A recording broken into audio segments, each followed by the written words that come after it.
Hi everyone. Today we are going to discuss the dividend decision and further the types and policies in dividend decision. Now let us first understand the basic concept or meaning of dividend.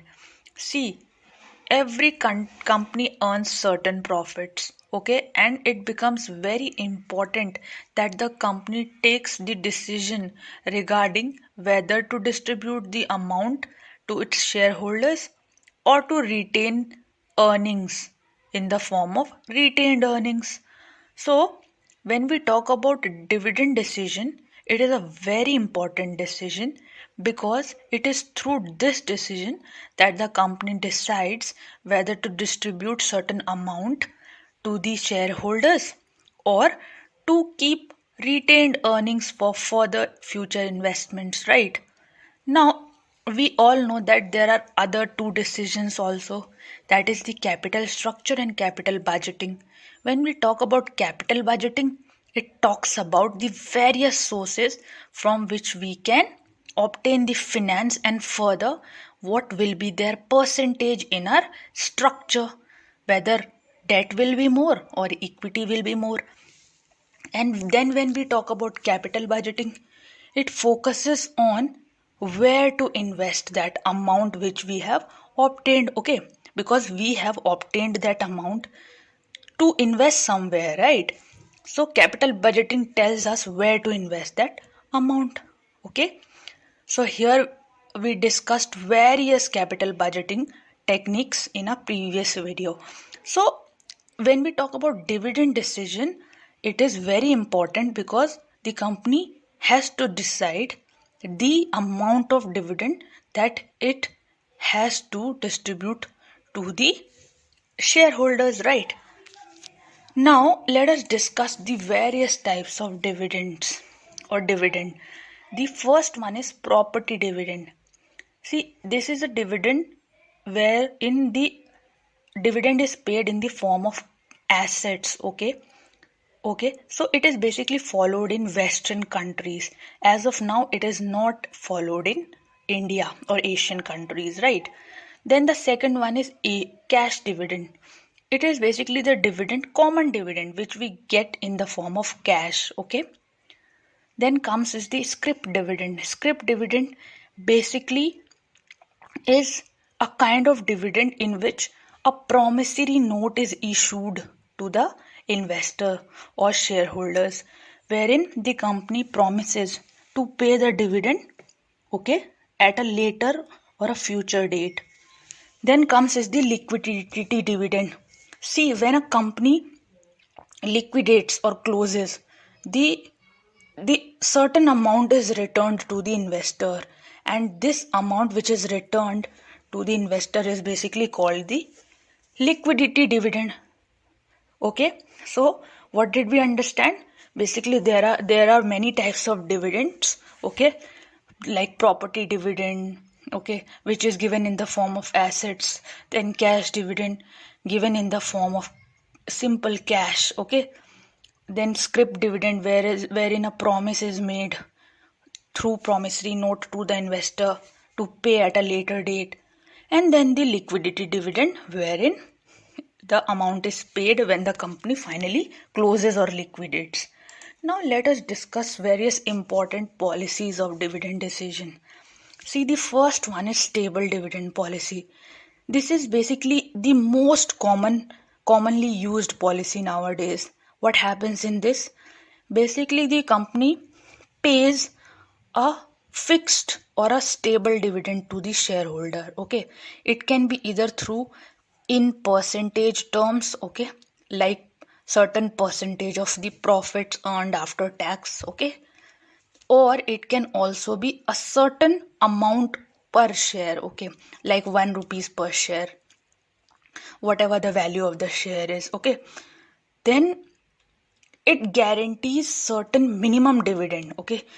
And the best part about this policy is that there is a certain minimum dividend that an investor gets irrespective of any uncertainty the company faces. Even when the profits are down, the company has to pay whatever it has promised, right? Now the next policy is regular dividend policy. See, in this policy, the dividend is not fixed, okay? It may decrease or increase according to the profitability of the company, okay? So in times when the company is earning more profits, it will be imparting or giving more dividends to the shareholders, okay? And vice versa. So it is suitable for those investors who are risk bearers or risk neutral. That is, they don't mind that much whether the company is giving less dividend or more dividend, okay? Now the next one is the residual dividend policy. This policy is basically accepted by an investor who has an appetite for taking risk, okay? That is a investor who is okay with whatever the risk is, but he or she wants that the company is in a safe position. See, what happens is a company has to pay for various capital expenses and working capital from the profits it earns, okay, after paying taxes. So the investor in this case prefers a dividend when the company has paid for all its capital expenses. Like, let's say it had to do expense on buying certain furnitures or equipments, machines and all, okay? And also financing the working capital, like it had to spend some amount on the stock, okay, certain expenses that it is paying in a prepaid manner, okay? So these all things are there, and the investor gets dividend only after all these things are accounted for, okay? So basically we discussed three dividend policies: the stable one, okay, and the regular one and residual one. So stable one basically talks about the investor getting a fixed amount of dividend, whether the percentage of the profits after tax or it is of the fixed amount per share, right? Then we further discussed about regular dividend policy, in which an investor gets dividend, but it can increase or decrease with the income of the company. If the company is earning more income, the investor will be getting more dividend, right? Then finally the residual dividend policy. It is basically focusing on an investor who is willing to get a dividend after the company has paid for all its capital expenses and also the working capital, right? Now let us discuss some important questions. The first one is, when a company promises to pay dividend at a later date, what does it issue? Okay, A, commercial papers; B, demand draft; C, certificate of deposits; D, promissory notes. See, we discussed that whenever a company is promising an investor that it will be giving him or her dividend at a later date, so the company basically issues the promissory notes, okay? Now the next question is, which dividend policy focuses on a dividend which is fixed or is certain percentage of profits? A, stable; B, regular; C, scrip; D, residual.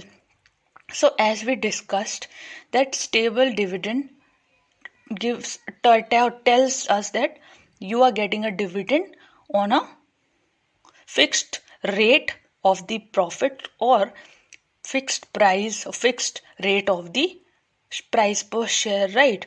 So the answer for this question would be stable dividend, okay? So what did we understand today? We basically understood the concept of dividend decision. We discussed what dividend actually is, okay? Dividend is nothing but an amount which is paid to the investors for whatever investments they have done in the company, okay? And dividend decision is deciding whether to distribute dividend or not, okay? And if yes, then in what ratio, and all the various decisions that the company has to further take under it, right? Then we discussed further about the types of dividend, the property dividend, cash dividend, scrip dividend, and the liquidity dividend. Okay, further we talked about various important policies, dividend policies like stable, wherein you get stable fixed dividend, then regular, wherein you don't get fixed but there is more dividend when there is more profit, then residual, you get dividend after every expense is paid and accounted for. Okay, so this was all for today. Thank you so much for your time. See you soon. Bye bye.